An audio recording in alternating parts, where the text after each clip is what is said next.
we have with us Rajiv Malhotra. He is a very great contributor to our dharma.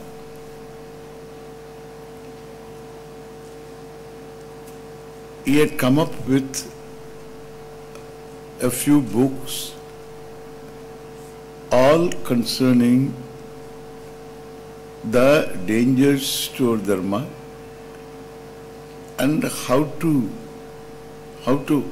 protect our dharma. He is very active,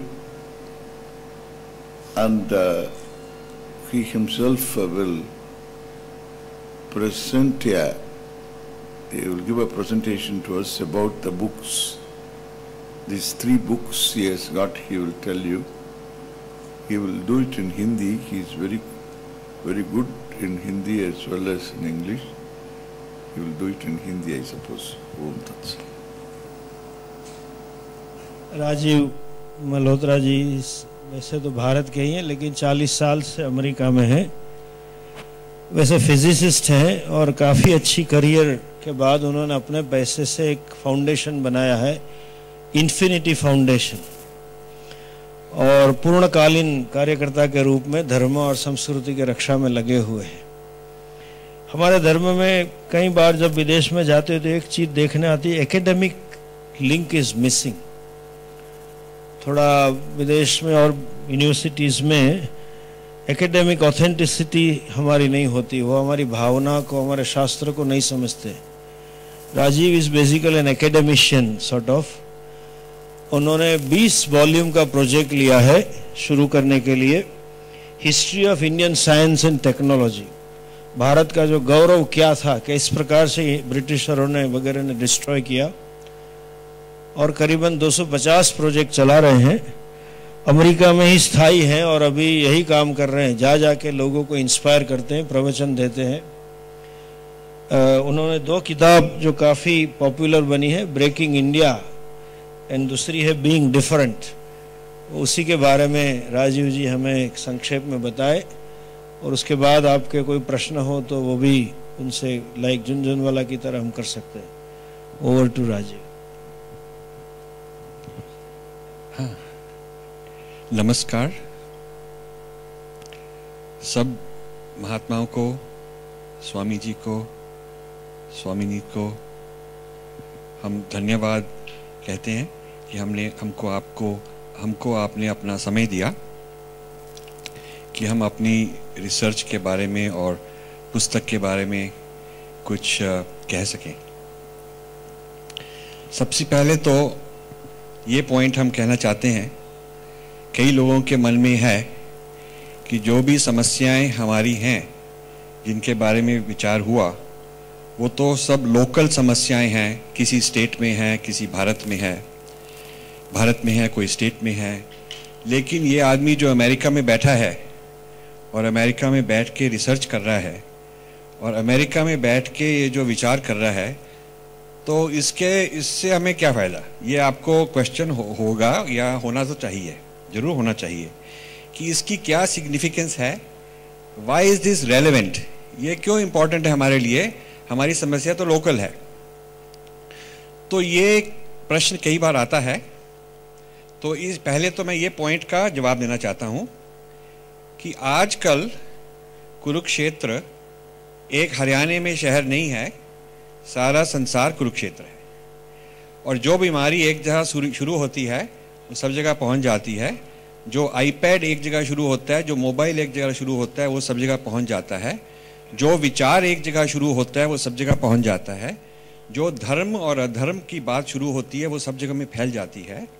तो जैसे मैं कह रहा था, पहला question जो है, पहला जो प्रश्न है जिसका मैं उत्तर देना चाहता हूँ वो ये है कि बाकी संसार में जो हो रहा है उसके बारे में हमको क्या चिंता है। हमको तो कई लोग कहते हैं हमारे दिल में सब कुछ सच है, कई कहते हैं जो हमारी संस्कृति है हमारे पास है, तो बाकियों के साथ हमको बातचीत करना या उनके क्या प्रॉब्लम है, क्या विचार हैं, उनके बारे में समझने की क्या फ़ायदा है। तो ये इसके जवाब ये है कि आजकल सारी ग्लोबलाइजेशन का यही मतलब है कि सारे जितने प्रॉब्लम हैं वो भी एक जगह से दूसरी जगह फैलते हैं और जो सोल्यूशन है वो भी एक जगह से दूसरी जगह फैलते हैं। और जो कल समस्या के बारे में बात हुई थी कि मेघालय में, नागालैंड में कितनी कन्वर्जन हुई है, हम वहाँ जा भी नहीं पाते, तो वो जो इंसान हैं वो तो भारत में जमे हुए हैं, पर उनका जो विचार है वो कहीं और से पैदा हुआ था। वो विचार भारत की सिद्धांत नहीं है, भारत का इतिहास नहीं है और भारत का धर्म नहीं है। वो जो थॉट्स हैं वो कहीं और से पैदा होकर यहाँ कहाँ पहुँच गई। और जो टेररिस्ट हैं, आतंकवादी हैं, जो इस तरह की बातें करते हैं, वो भी भारत का सिद्धांत तो है नहीं, हमारा तो धर्म है नहीं, हमारे इतिहास की बात नहीं है। वो भी कहीं और इतिहास पैदा हुआ, कहीं और का विचार पैदा हुआ, कहीं और का सिद्धांत पैदा हुआ, जो चलते चलते 1000 साल के बाद यहाँ हमारे सिर पर बैठ गया। और जो आप कहते हैं कि माओइस्ट का बहुत प्रॉब्लम है, तो माओइस्ट का भी जो सिद्धांत है वो भी कहाँ से शुरू हुआ? वो भी माओइस्ट का सिद्धांत हमारा सिद्धांत थोड़ा है, वो भी। सो इसलिए आप हर चीज़ का देखें, चाहे आप मल्टीनेशनल देखें, चाहे आप सेक्युलरिज्म की बात करें, जो कुछ भी समस्याएं हमारे पास हैं वो ये जो ग्लोबलाइज्ड एरा है वो तो हम अवॉइड कर नहीं सकते। ग्लोबलाइजेशन तो हो गई है, तो उसमें सब लोग एक तरह के जैसे मार्केट है, उसमें सब लोग अपनी विचार धारा में मिलकर अपनी बात कर सकते हैं, तो और एक दूसरे की बात सुन भी सकते हैं और एक दूसरे को जवाब भी दे सकते हैं। ये एक तरह का ग्लोबल बाजार बन गया है विचार के बारे में, और इससे हमको घबराना नहीं चाहिए। हमको दूसरों की पूछताछ करनी चाहिए कि उनकी विचार कैसी है, क्या खूबियाँ हैं, क्या बुराइयाँ हैं, सब कुछ करना चाहिए। कई लोग कहते हैं कि ये तो हमारा तरीका नहीं है, और हम कहते हैं ये हमारा तरीका है, क्योंकि हमारे ट्रेडिशन है पूर्व पक्ष और उत्तर पक्ष, कि हम दूसरे की बात सुनेंगे, दूसरे की बात समझेंगे, उसको समझेंगे कि ये क्यों कह रहा है, और यदि हम उसकी तरफ होते तो हम भी कैसे समझते। पहले हम पूरा समझेंगे दूसरे की बात, और फिर हम अपनी तरफ से अपने सिद्धांत के मुताबिक उसको जवाब देंगे, उत्तर पक्ष भी होगा। तो ये पुराने ज़माने में हमारे आदि शंकरा और से लेकर कितने लोग थे जो पूर्व पक्ष उत्तर पक्ष करते थे, बुद्धिस्ट से भी करते थे और वेदांत के आपस में भी करते थे, जैन के साथ करते थे, मीमांसा के साथ, सबके साथ करते थे। लेकिन पिछले कुछ सेंचुरीज में हमने ये पूर्व पक्ष का ट्रेडिशन छोड़ दिया। ये क्यों छोड़ा ये और बात है, लेकिन हमने अब जो फॉरेन कंट्रीज़ के सिद्धांत आए, फॉरेन कंट्रीज़ की संस्कृति आई, फॉरेन कंट्रीज़ के इतिहास आए, धर्म और अधर्म आए, हमने उनको उतने ज़ोर से पूर्व पक्ष और उत्तर पक्ष नहीं किया जो पहले ज़माने में होता था। और इसलिए जब हम अमेरिका में बैठे हैं, हमारा पिछले 20 साल का यही काम है। हमने अपनी बिजनेस सारा बंद कर दिया और फुल टाइम, ये कोई हॉबी नहीं है, ये फुल टाइम इसी काम में हम लगे हुए हैं। अपना तन मन धन जितना कुछ भी कर सकते हैं उसके मुताबिक हम करते आ रहे हैं। और इसीलिए ये करते आ रहे हैं क्योंकि ये कठिन काम है और जो कोई और को नहीं कर रहे। जो काम और कोई और लोग कर रहे हैं तो उसमें हमारे को रिटायर करने में कुछ फ़ायदा नहीं। हम भी अपना काम करते रहते हैं क्योंकि और जो कुछ कर रहे हैं तो कर ही रहे हैं। और यदि काम कोई बहुत आसान है वो भी, उसको भी हमारे में जितनी शौक नहीं है, क्योंकि ये आसान काम तो कई लोग कर सकते हैं। अब ये काम बहुत कठिन है और इस काम के लिए जो फॉरेन कंट्री का सिद्धांत जानता है वो हम पढ़ लिखे हैं। जो आपको फॉरेन कंट्री का सिद्धांत आना चाहिए, आपको अपने धर्म का सिद्धांत आना चाहिए, आपको फॉरेन कंट्री का इतिहास आना चाहिए और अपने भारत का भी इतिहास आना चाहिए। आपको फॉरेन कंट्री की संस्कृति आनी चाहिए और आपको अपने देश की भी संस्कृति आनी चाहिए। तभी ये आप इस तरह का गहराई का पूर्व पक्ष और उत्तर पक्ष कर पाएंगे। यदि आपको सिर्फ अपनी ही संस्कृति पता है, अपना ही धर्म पता है, अपनी ही इतिहास और सिद्धांत पता है और बाकियों का नहीं पता, तो आप इसको comparative religion, comparative philosophy, comparative history, comparative मतलब ये पूर्व पक्ष उत्तर पक्ष का बात है, आप ये नहीं कर सकेंगे यदि आपको दोनों तरफ का ना पता हो।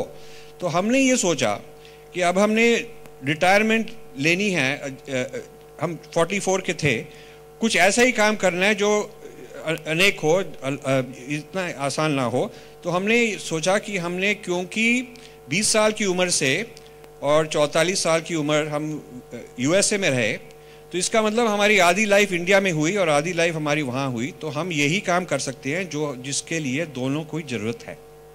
तो इसीलिए हमने ये काम किया। और ये पूर्व पक्ष का जो काम है हम कर रहे हैं। पूर्व पक्ष मतलब हम कर रहे हैं कि भारतीय दृष्टि के मुताबिक हम बाकियों जो विदेश का ये सिद्धांत है और उनकी इतिहास है और उनका धर्म अधर्म है, रिलीजन है, जो कुछ भी है, उसके बारे में क्या हम जवाब दे सकते हैं।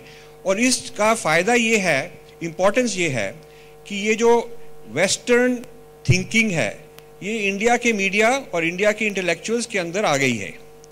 ये जैसे आप स्मार्टफोन में ऐप्स डाउनलोड करते हैं तो हमारे लोगों के दिमाग में ये सारी वेस्टर्न विचार डाउनलोड हो चुकी है। तो इसको कॉलोनाइजेशन कहते हैं। मतलब जो हम पहले अंग्रेज़ों के गुलाम थे, तो अब नीति तो आज़ाद हो गए, नीति के बारे में और इकोनॉमी में तो हम आज़ाद हो गए, पर जो विचार की आज़ादी है वो अभी नहीं आई।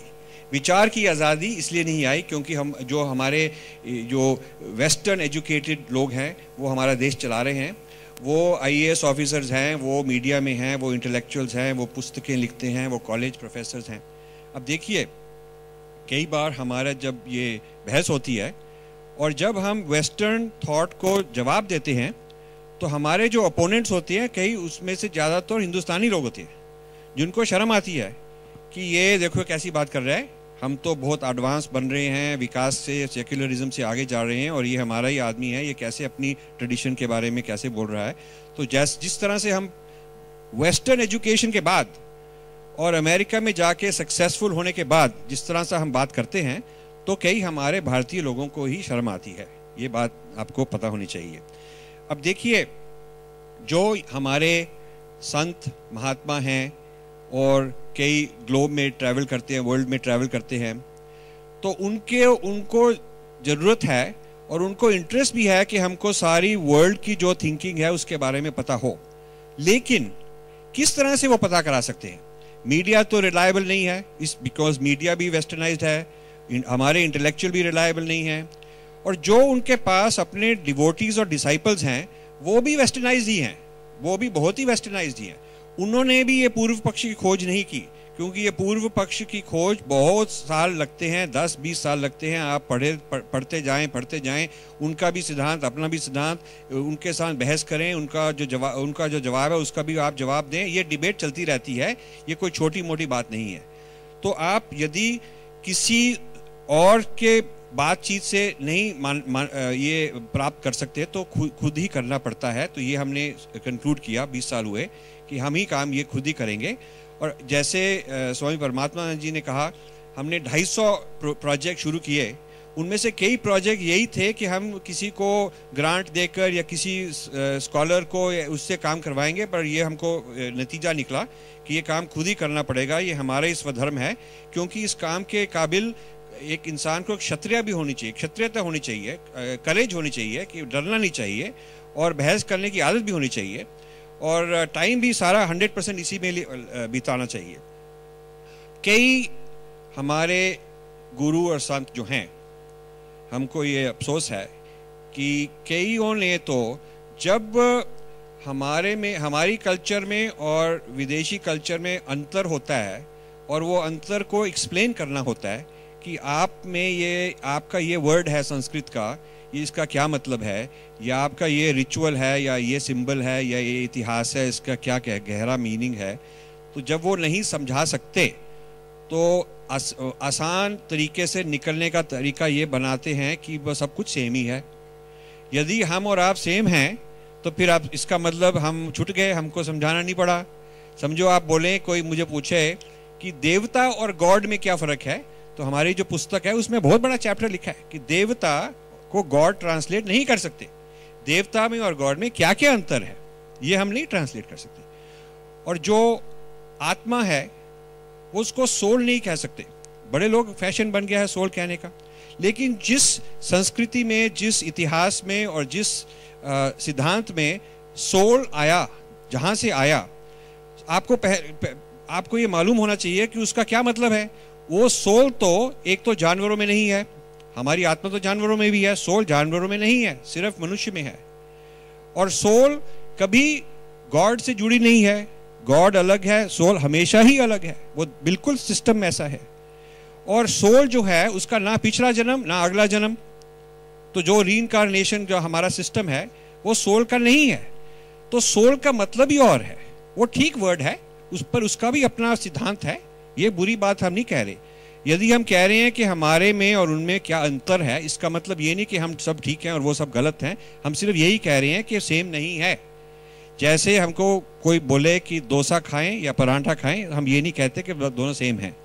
डोसा भी अच्छा है, पराठा भी अच्छा है, लेकिन डोसा को पराठे की तरह नहीं बना सकते, ठीक बात है ना। तो इसलिए सोल जो है वो सोल का अपना विचार है, जो आत्मा है वो आत्मा का अपना विचार है। तो इसलिए हम अपनी पुस्तक में दिखा रहे हैं कि जो लोग कहते हैं सब कुछ सेम है, इसका मतलब उसको डोसा बनाना नहीं आता तो वो कह रहे हैं आपको पराठा ही चलेगा, तो सब कुछ सेम ही है। तो ये बात बहुत डीप बात है, बहुत गूढ़ी बात है कि आपको या तो आप जो विदेशी वेस्टर्न थॉट है उसको आप इग्नोर नहीं कर सकते, आंखें नहीं बंद कर सकते कि हमको पता ही नहीं, हमको चला जरूरत नहीं, हम तो इसके बारे में क्या करें, हमको फायदा नहीं, ये तो भागने की बात है, ये तो बिल्कुल गलत बात है। और ना ही आप कह सकते हैं कि सब कुछ सेम है तो फायदा भी उसका भी, वो तो दोनों, इसको जिसके अमेरिका में कहते हैं कॉप आउट मतलब कि जो आराम से भागना चाहता है, जो रिस्पॉन्सिबिलिटी नहीं लेना चाहता, एक तरह का तमस हो गया, ये भी एक तरह का तमस हो गया।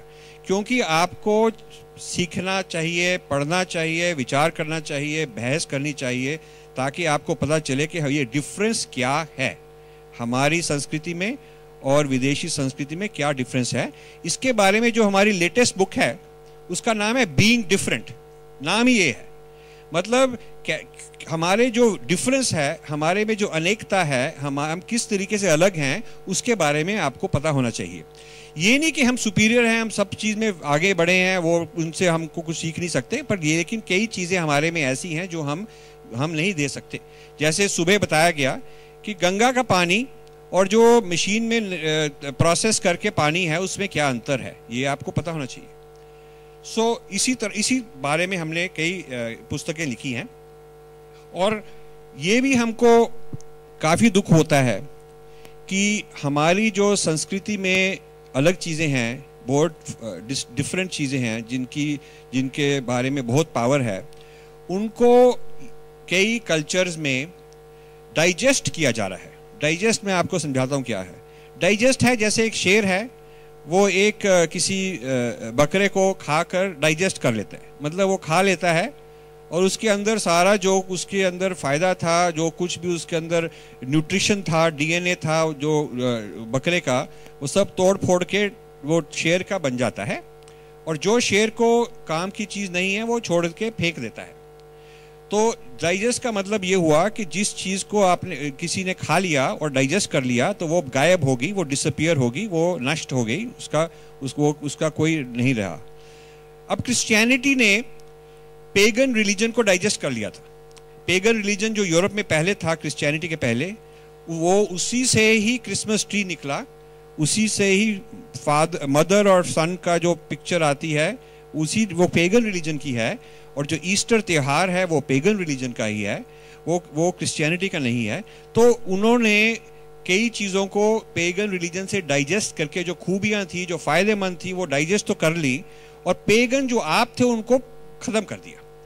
इसी तरह से जब अमेरिका डिस्कवर हुआ तो जो वहाँ के नेटिव लोग थे, वहाँ के रहने के लोग थे, उनसे कई चीज़ें प्राप्त की और उन्होंने अपने आप अपनी बना दी, पर जो नेटिव लोग थे वहाँ के उनको ख़त्म कर दिया, उनको या ख़त्म कर दिया, मार दिया, गुलाम बना दिया। उनका तो कल्चर नहीं कंटिन्यू करने दिया, लेकिन जो उसमें खूबियाँ थी वो अपने आप को उनको वेस्टर्न कह के कर दिया। इसी तरीके से जो योग है, आजकल योग क्रिश्चियन योग बन रहा है, आजकल योग क्रिश्चियन योग बन रहा है। और भरतनाट्यम बिल्कुल हिंदुस्तानी ड्रेस में, हिंदुस्तानी म्यूजिक में, हिंदुस्तानी सिंबल्स डालते हैं, तिलक डालते हैं, बिल्कुल वैसे करते हैं, पर जो नाटक है, जो कहानी है, वो जीसस और मेरी की कहानी है। ये सारी दुनिया में भरतनाट्यम सिखाया जा रहा है, इस तरह के डांस हो रहे हैं और उनको प्राइजेस मिल रहे हैं, गवर्नमेंट ऑफ इंडिया उनको इनाम दे रही है, उनको बहुत स्कॉलरशिप्स मिल रहे हैं, उनको ये हो रहा है। और इसका मतलब धीरे धीरे जो अगली जनरेशन के भरतनाट्यम टीचर्स हैं वो ग्रेजुअली पहले तो 25% क्रिश्चियन हो गए, फिर 50% क्रिश्चियन हो गए, फिर 100% क्रिश्चियन हो गए।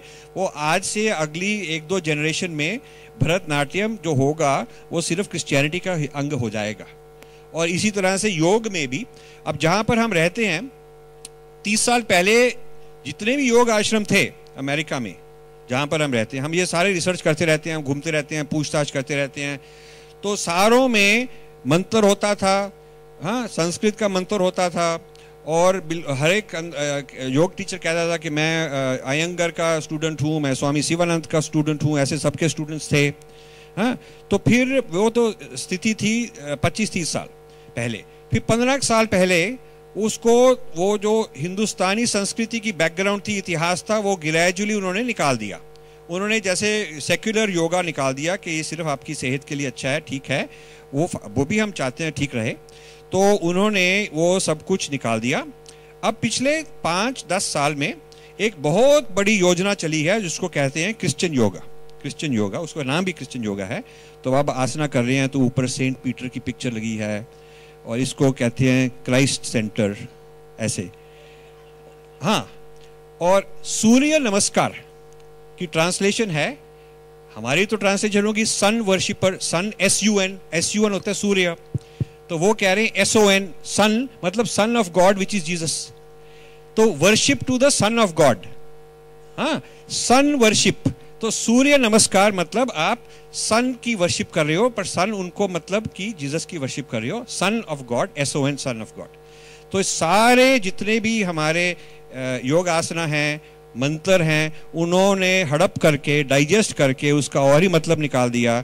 तो ये मतलब जो, क्योंकि हमारे लोगों में ये वेस्टर्न सिविलाइजेशन के बारे में विचार पूरा नहीं किया, पूर्व पक्ष नहीं किया, हमको ये नहीं पता कि उनके क्या एजेंडा है, कौन फंडिंग कर रहा है, ये पैसा कहाँ से आ रहा है, क्या कैसे उनका गोल है, क्योंकि हमने ये पूरा ध्यान नहीं दिया इतने साल पहले, इतने साल से, उसका नतीजा ये है कि या तो हम इसको इग्नोर कर सकते हैं, कह सकते हैं कि हमें ज़रूरत ही नहीं, हमें क्या करने का फ़ायदा, इसका मतलब हम पूर्व पक्ष जो हमारी ट्रेडिशन है उसको भूल रहे हैं, या ये कह सकते हैं कि सब कुछ सेम ही है तो फ़ायदा भी नहीं, या हम ये कह सकते हैं हमको डाइजेस्ट कर लेंगे तो हमारा भी फ़ायदा हो जाएगा।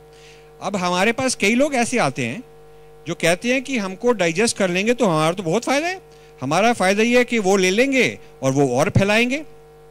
तो मैं कहता हूँ ये तो एक बकरी है जो कहती है मेरे को शेर खा ले, तो मैं शेर के पेट में बैठ के कहाँ भाग सकता हूँ, मैं तो बहुत जगह भाग सकूंगा, मैं शेर का एक अंग बन जाऊंगा। हाँ, मैं छोटा सा बकरा कुछ कर नहीं पाया, लेकिन अब जब शेर मेरे को खा लेगा तो बड़ा फायदा होगा, तो शेर तो मेरे को कहाँ कहाँ भगा के ले जाएगा, मैं भी शेर का बन जाऊंगा। ये तो बेवकूफ़ी की, जो कमज़ोरी की बात है। तो हमको अपना इतिहास अलग रखना है, दूसरों को रिस्पेक्ट देना है कि आपका भी इतिहास अपना है, आपकी कल्चर भी अपनी है, उसका भी फ़ायदा हम मांगते हैं, उसको भी हम रिस्पेक्ट करते हैं, लेकिन हम वो ही रिस्पेक्ट अपने लिए भी हम वो ही मांगते हैं जो हम आपको देने को तैयार हैं। ठीक है। अब ये जो पुस्तक है जिसके बारे में कुछ बोला, ये इसका नाम है बीइंग डिफरेंट, और इंग्लिश में जो कॉपीज़ अभी हैं हम देखते हैं लोगों को जिसको भी चाहिए, और हिंदी की ट्रांसलेशन इसकी ख़त्म हो चुकी है। एक USA में है हिंदी USA, एक ऐसे प्रोजेक्ट है, और उनके जो लीडर हैं देवेंद्र सिंह, उन्होंने हिंदी में ट्रांसलेट करवाई है और वो मार्च-अप्रैल में हिंदी की ट्रांसलेशन रिलीज़ होगी। और उसके पहले जो हमारी पुस्तक थी वो थी ये ब्रेकिंग इंडिया, इसकी भी हिंदी में ट्रांसलेशन अवेलेबल होगी थोड़ी देर में। ब्रेकिंग इंडिया ये रिसर्च है कि फॉरेन एरियाज में जो हमारे को फंडिंग देते हैं, NGOs को फंडिंग देते हैं, कुछ तो अपना रिलीजन को फैलाने के लिए देते हैं, कुछ हमारे से हड़प करने के लिए, डाइजेस्ट करने के लिए, चीज़ों को प्राप्त करने के लिए लोग भेजते हैं, कुछ इन्फिल्ट्रेट करने के लिए भेजते हैं, कुछ हमारे को एजुकेशन सिस्टम में और गवर्नमेंट में और कई हमारे इंस्टीट्यूशन में लोग भेजते हैं। कुछ हमारे लोगों को वहाँ पर एजुकेट करके वापस भेजते हैं, मीडिया लोगों को भी भेजते हैं। तो इसके बारे में हमने सारी रिसर्च की। ये रिसर्च आपको हिंदुस्तान में बैठ के नहीं हो सकती, क्योंकि इसमें 90% जो डेटा है वो तो फॉरेन कंट्री का डेटा है, वो कहाँ पर पैसा जाता है, किसके लिए जाता है।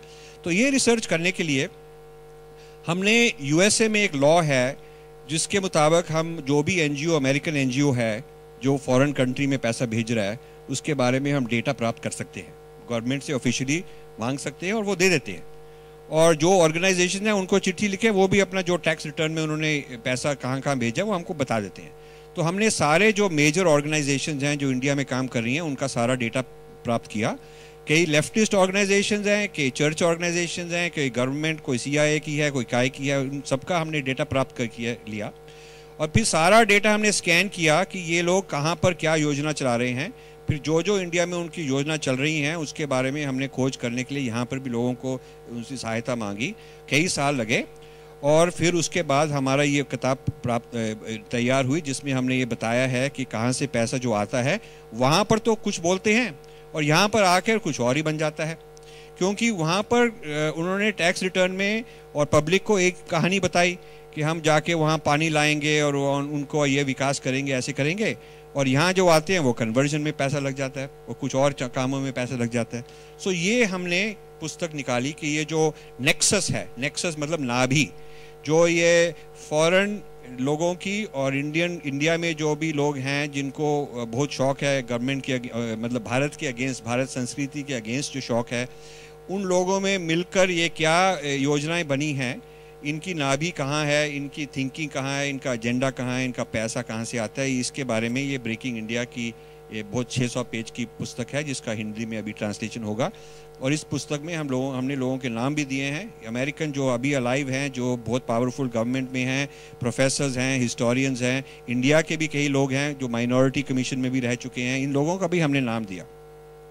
अब हमको ये बहुत अच्छा हुआ कि कल स्वामी जी ने कहा कि आचार्य सभा ने एक सुप्रीम कोर्ट में केस चलाया है कि ये जो है हिंदू एंडाउमेंट एक्ट है ये ख़त्म होना चाहिए। ये तो बहुत अच्छी चीज़ है। हमको एक और भी प्रपोजल देना है। वो प्रपोजल ये है कि जो हमारे हिंदुस्तान में कानून है कि जो foreign state, foreign government, foreign country का ऑफिशियल रिप्रेजेंटेटिव है इंडिया में, उसको कॉन्सुलेट कहते हैं, कॉन्सुल जनरल कहते हैं।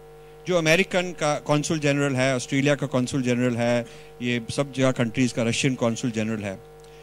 तो किसी भी फॉरेन स्टेट का, जो फॉरेन स्टेट अपॉइंट करे अपने आदमी को, उसको इंडिया में पावर दे, चाहे वो इंडियन भी हो, चाहे वो अमेरिकन हो, चाहे रशियन हो, उसका नेशनैलिटी की बात नहीं है, पर यदि उसको फॉरेन स्टेट ने पावर दी है, अपॉइंट किया है, पैसा दिया है और उन्हीं का विचार चला रहा है, तो उसको फॉरेन कॉन्सुलेट कहते हैं।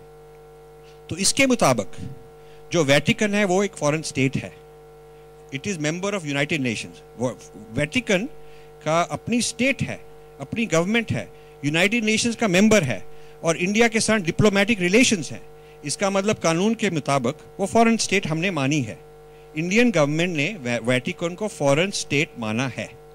तो यदि वो फॉरेन स्टेट माना है तो हर एक बिशप जो वो अपॉइंट करते हैं, जिसको उनकी विचार चलानी है, उनकी स्ट्रैटेजी, उनका सिद्धांत चलाना है, उनकी पॉलिसी चलानी है और उनकी फंडिंग आती है, इसका मतलब एवरी बिशप, हर एक बिशप एक कॉन्सुलेट हो गया, एक कॉन्सुलेट हो गया। तो यदि वो फॉरेन कॉन्सुलेट है और उनको सलाम करता है और वो उनके बॉस हैं, वो उसको हायर करते हैं, वो उसको फायर कर सकते हैं, तो इसको माइनॉरिटी कैसे कह सकते हैं? इसको इंडियन सिटीजन राइट्स भी नहीं होने चाहिए, क्योंकि वो तो फॉरेन कॉन्सुलेट है, उसकी जो लॉयल्टी है वो फॉरेन कंट्री में है। अब देखिए, कई कंट्रीज में, चाइना में, रशिया में और कई और कंट्रीज में रिलीजन की फ्रीडम है, पर रिलीजन का जो हेड है वो फॉरेन से अपॉइंट नहीं हो सकता। चाइना में क्रिश्चियनिटी अलाउड है, पर लेकिन वो फॉरेन चर्च को अपॉइंट नहीं करने देंगे। वो कहेंगे कि चाइना के लोग ही सिलेक्ट करेंगे कौन उनकी चर्च का लीडर बनेगा। पर इंडिया में फॉरेन चर्च अपॉइंट करती है अब कि यहाँ पर किस चर्च का कौन हेड होगा। अब ये हमको लगता है कि ये तो गैर कानूनी बात है, क्योंकि ये इसको हम माइनॉरिटी कह के उसको प्रिविलेज भी देते हैं, उसको पैसा भी देते हैं, गवर्नमेंट उसको और भी डोनेशन देती है, ये समझ के ये हमारा माइनॉरिटी है। पर हम ये टेस्ट नहीं करते कि ये माइनॉरिटी है या फॉरेन अपॉइंटमेंट है, फॉरेन कंट्री की अपॉइंटमेंट है, क्योंकि उसकी जो लॉयल्टी है वो कंट्री ऑफ इंडिया पर नहीं है, वो किसी और कंट्री पर लॉयल्टी है और वो कंट्री सॉवरेन है। तो मैं ख़त्म होने से पहले एक ही पॉइंट कहना चाहता हूँ अब, कि जो विचार की गुलामी है और विचार की स्वतंत्रता है वो बहुत बड़ी चीज़ है। वो जो फिजिकल लेवल पर हमको गुलामी छूट गई और स्वतंत्रता मिल गई, वो इतनी बड़ी चीज़ नहीं। जो विचार, जो मन में हम कॉलोनाइज्ड हैं, और दो सब्जेक्ट हैं जो बहुत ज़रूरी हैं, जिसका कंट्रोल हमको कभी नहीं छोड़ना चाहिए किसी और पर। एक है इतिहास, क्योंकि इतिहास के साथ ही बनती है आइडेंटिटी, लॉयल्टी, कि हम हैं कौन, कहाँ से आए और हमारे लिए क्या चीज़ प्यारी है। गंगा प्यारी है, कई चीज़ें प्यारी हैं, क्यों प्यारी हैं, ये इतिहास की बात है। और दूसरा है सिद्धांत। हमको अपना सिद्धांत, अपनी फिलॉसफी, अपनी थॉट सिस्टम को कभी भी किसी को गुलाम नहीं करने, किसी और का गुलाम नहीं बनाना, और हमको ना ही आउटसोर्स करके ये इतिहास और सिद्धांत का काम किसी और को दे देना है कि आप लोग सिखाएं, आप लोग पुस्तकें लिखें। अब ये हो रहा है कि फॉरेन कंट्रीज में जो इंडिया का इतिहास लिखा जाता है वो इंडिया में पढ़ाया जाता है, वही सीख के प्रोफेसर लोग, और जो इंडियन थॉट है, इंडियन फिलॉसफी है, इंडियन कल्चर है, इसके बारे में भी जो सबसे ज़्यादा PhDs लिखी जाती हैं वो फॉरेन कंट्री में लिखी जाती हैं। और जो किताबें दिल्ली यूनिवर्सिटी में और बॉम्बे यूनिवर्सिटी में, कैलकाटा यूनिवर्सिटी में जो सिखाई जा रही हैं, जो प्रोफेसर वहाँ इंडियन हैं, पर जहाँ के वो पढ़े हुए हैं और जिस विचार को वो प्रोपेगेट कर रहे हैं, जिस विचार के बारे में वो सिखा रहे हैं, वो भारतीय संस्कृति का विचार नहीं है, वो किसी और जगह का विचार है। इससे मैं आपको धन्यवाद कहता हूँ। और मेरी ये रिक्वेस्ट है कि जो भी हमको टाइम दे, हम अगली 2013 में, हम हर साल 3-4 बार इंडिया आते हैं, और 2013 में हम आपके आश्रम या जहाँ भी आप चाहें, हम आपको मिलना चाहते हैं, और ये बात का और भी डिटेल में डिस्कस करने का हमको बहुत शौक है। धन्यवाद।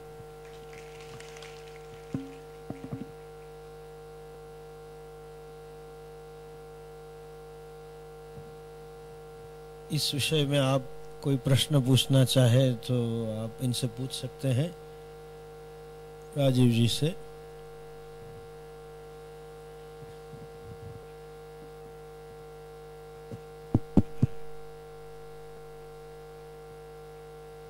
एक मिनट, रामदेव जी कुछ पूछना चाहते हैं, आप पूछिए। भारतीय जो देवी देवता है, जिसके बारे में पाश्चात्य विद्वान अपना इंटरप्रिटेशन दे रहे हैं और उसकी बहुत निंदा करते हैं, इसके बारे में भी आप कुछ काम करते हैं, इसके बारे में कुछ कहेंगे? जी, ये जो भाई कौन है?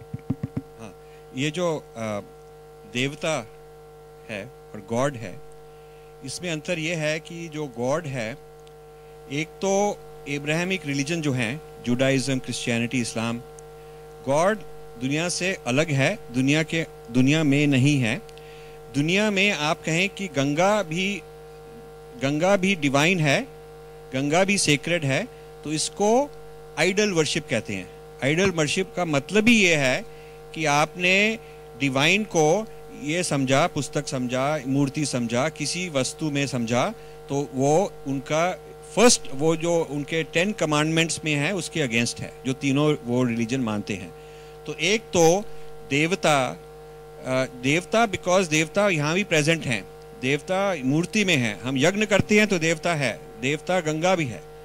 तो एक तो ये बहुत अंतर हो गया कि गॉड यहाँ पर दुनिया में प्रेजेंट नहीं है, दुनिया उसने बनाई है। हाँ, तो जो भारतीय देवताओं की निंदा करते हैं, पहली तो बात यह है, वो कहते हैं ये देवता फॉल्स गॉड है, तो यही निंदा होगी क्योंकि उनकी विचार हम क्या कह रहे थे, जैसे कि वो गणेश जी का एक, हाँ, वो बात एग्जाम्पल लेंगे, उसका इंटरप्रिटेशन करेंगे।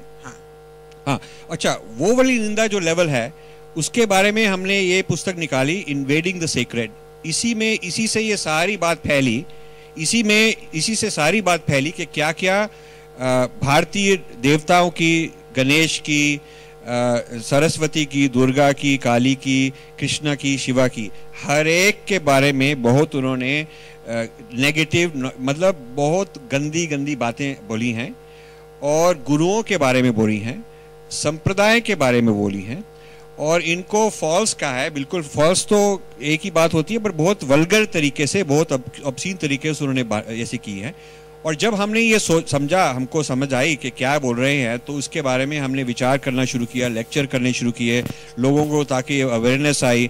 और फिर हमारे लोगों ने पहले तो ये कहा कि देखिए हमें क्या फ़र्क पड़ता है, वो जो देवता है वो तो इतने पावरफुल है, उनको तो कुछ फ़र्क नहीं पड़ेगा। हमने कहा देवता को फ़र्क नहीं पड़ेगा, जो हमारे बच्चे हैं जिनको ये नेगेटिव बात सिखा रहे हैं उनके दिमाग में फ़र्क पड़ेगा, हमको देवता का फ़र्क नहीं है।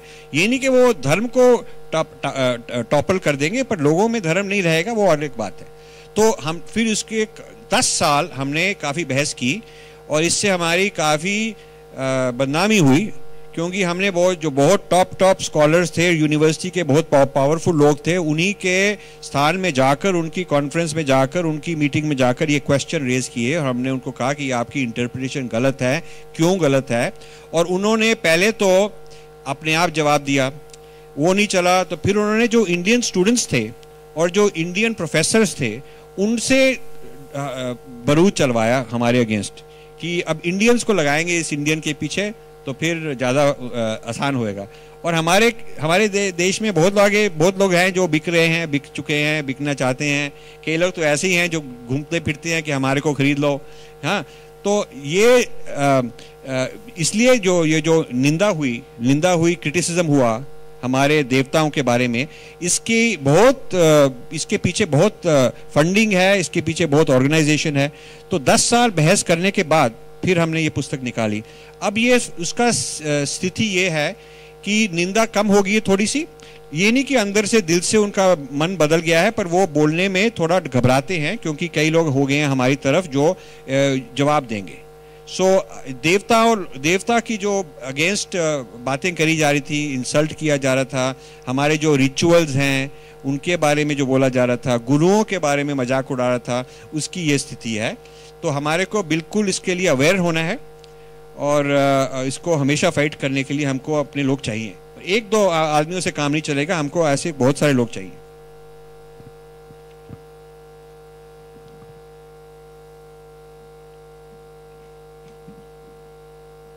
I think Rajesh,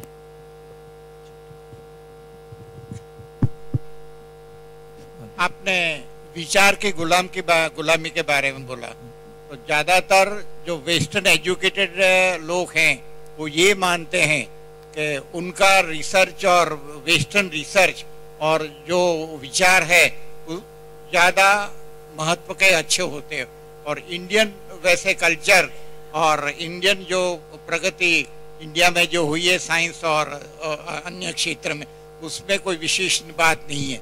तो उसको जो विचार की गुलामी को दूर करने के लिए क्या हो सकता है अभी? तो इसी के लिए हमने 20 वॉल्यूम्स शुरू किए हैं भारतीय साइंस एंड टेक्नोलॉजी के ऊपर। जो पुरानी साइंस एंड टेक्नोलॉजी है, Indus valley, Saraswati valley, metallurgy, iron, medicine, agriculture, ये जो आज सुबह हमने वाटर के बारे में सुना, गंगा के बारे में सुना, अभी हमारी एक नई पुस्तक निकली है, ये उत्तरांचल में वाटर मैनेजमेंट सिस्टम्स जो हैं ट्रेडिशनल कैसे रहे हैं हमारे ट्रेडिशनल। तो इसमें ये जो 20 वॉल्यूम का हमारा प्रोजेक्ट है, इसमें से हमारी 8 वॉल्यूम निकल चुकी हैं। उस प्रोजेक्ट का काम ही ये है, उसका मतलब पर्पस ही ये है कि हम लोगों को ये सिखाएं कि हमारी कल्चर में साइंस टेक्नोलॉजी की कमी नहीं रही। अब जब अभी सारे दुनिया में इंडियन साइंटिस्ट टेक्नोलॉजी जाते हैं तो कई लोग समझते हैं कि ये नई बात है, लेकिन पुराने ज़माने में भी इंडिया के साइंटिस्ट वगैरह कई जगह जाते थे। मिडल ईस्ट में लिखा गया है, ग्रीस में लिखा गया है, चाइना में लिखा गया है कि कई मैथमेटिक्स, एस्ट्रोनॉमी, मेडिसिन इंडिया से लोग आते थे। So Indian science and technology का जो सारी वर्ल्ड सिविलाइजेशन पर इम्पोर्टेंस, जो इन्फ्लुएंस रहा है, इसका इतिहास भी हम निकाल रहे हैं, क्योंकि ये भी हमारे लोगों को पता होना चाहिए। राजीव जी, अब आपने ये जो बात रखी तो संत समाज के सामने बात रखी। अब जो युवा पीढ़ी है या अभी जो युवा होने वाले हैं वो ज़्यादातर इंटरनेट इस्तेमाल करेंगे, तो इंटरनेट के ऊपर अगर ये कुछ आपकी जो बुक है वो अगर उपलब्ध हो सकती है पढ़ने के लिए, वो ठीक रहेगा।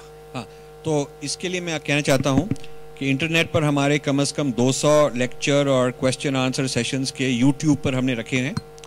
तो आप हमें अपना ईमेल दे दीजिए, जो भी हमें ईमेल देगा हम उनको सब कुछ भेजते जाएंगे। हर रोज़ और हर हफ्ते हमारे कोई ना कोई चीज़ इंटरनेट पर आती जाती है, और हम पिछले साल 1.5 साल में कम से कम 100 लेक्चर हमने दिए हैं, यूएसए में, इंडिया में, यूनिवर्सिटीज़ में दिए हैं। यंग प्रेसिडेंट्स ऑर्गेनाइजेशन, जो कॉर्पोरेट लोग हैं, उन्होंने हमको बुलाया है। ये चेन्नई में बुलाया था, फिर कलकत्ता में बुलाया था। हम आईआईटी में 2-3 आईआईटीज़ में जा चुके हैं, इंडियन इंस्टीट्यूट ऑफ साइंसेज में जा चुके हैं। जो हमारी ये लेटेस्ट किताब है बीइंग डिफरेंट, ये यूनिवर्सिटी ऑफ दिल्ली में एमए स्टूडेंट्स को साइकोलॉजी में इसका कोर्स शुरू किया है। साइकोलॉजी डिपार्टमेंट में ये पुस्तक प्रिस्क्राइब की जा रही है। और हमको ये बहुत इम्पोर्टेंट लग रहा है कि जो खासकर एकेडमिक लोग हैं, जहाँ से ये स्टूडेंट्स सीखेंगे, वहाँ पर इन्फ्लुएंस होना चाहिए। और अब अमेरिका में भी इसकी इम्पोर्टेंस दी जा रही है। अब ये 2 हफ्तों के बाद शिकागो में अमेरिकन एकेडमी ऑफ रिलीजन, जिसमें 10,000 स्कॉलर्स हैं, मेंबर्स हैं, रिलीजन जो प्रोफेसर्स हैं, उनकी एनुअल कॉन्फ्रेंस है। उसमें इस बुक का एक स्पेशल पैनल चल रहा है, जो पैनल में डिस्कशन होगा, फिर हम उनका जवाब देंगे।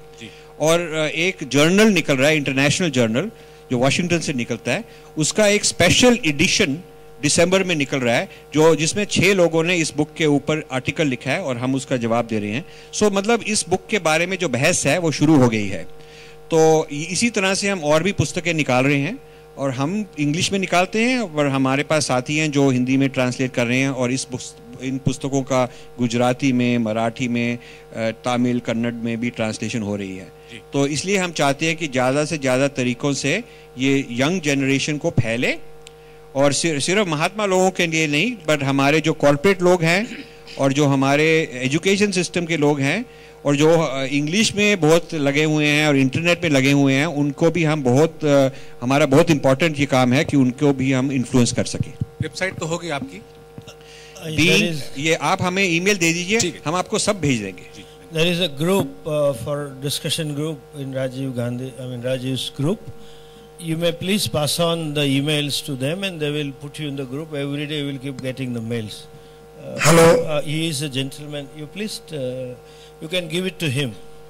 His friend. मैं आपसे पूछना चाहता हूँ कि अवतार हमारे हिंदुस्तान में सब हुए और तीर्थ नदियाँ भी यहाँ हुई, और विदेशों में अवतार क्यों नहीं हुआ? उस भूमि पर क्या ऐसा है? दूसरी बात ये पूछना चाहता हूँ कि आप इंग्लिश का प्रचार करें, हिंदू का भी करें, कि हमारी हिंदू संस्कृति जो देश को खत्म होती जा रही है, अलग होती जा रही है। ये तो हिंदू संस्कृति जागृति के लिए ऐसे पुस्तकें निकालें, ऐसा भी अभ्यास करें, गांव-गांव में पहुंचे। सब इंग्लिश पढ़ने वाले ही नहीं है। हिंदू भूमि मातृभूमि है। महाराज जी, ये अमेरिका से पढ़े हुए तो निकाल रहे अंग्रेजी में, लेकिन सभी भाषा में, हिंदी में सबको, न केवल हिंदी में, लेकिन गुजराती में, कन्नड़ में, परमात्मा हमारे जो ये आपसे पूछना चाहते हैं कि विदेशों में भी क्या ऐसा कोई अवतार हुए क्या? मदर टेरेसा नहीं, और कोई अवतार हुए, ये आप पूछना चाहते हैं? नहीं, अवतार जो हमारी संस्कृति में अवतार हैं, वही अवतार हम जानते हैं। और बाकी देशों में अवतार का कॉन्सेप्ट नहीं है, उनका कॉन्सेप्ट ही और है। जीसस भी अवतार नहीं है, क्योंकि जीसस भी एज सन ऑफ गॉड अलग आइडिया है, और जितने भी उनके प्रॉफिट्स हैं वो उनको अवतार नहीं समझते, और मोहम्मद को अवतार नहीं समझते मुस्लिम। तो वो अवतार का जो हमारा सिद्धांत है, जो हमारा कॉन्सेप्ट है, वो उनको मंजूर नहीं है। वो इसलिए उनके पास अवतार नहीं है, क्योंकि वो अवतार का कॉन्सेप्ट ही नहीं मानते। Now we are circulating 3 pads. One there, one here and one here. Those who are interested may write their name and email ID in the pad itself. जरा भैया 3 pad आप दो. And then will be collected at the end of the session. और जैसे राजीव जी ने बताया कि इतिहास हमारे हाथ में होना चाहिए। इतिहास से ही आदमी का संस्कृति रहती है, उसका आत्मगौरव होता है, उसकी राष्ट्रीयता रहती है। जब तक मैं समझता हूँ इतिहास में बहुत सारी रिसर्च एवं इतना गौरव रखने वाले शायद रामदेव जी जैसे बहुत कम होंगे, वही हमारे साथ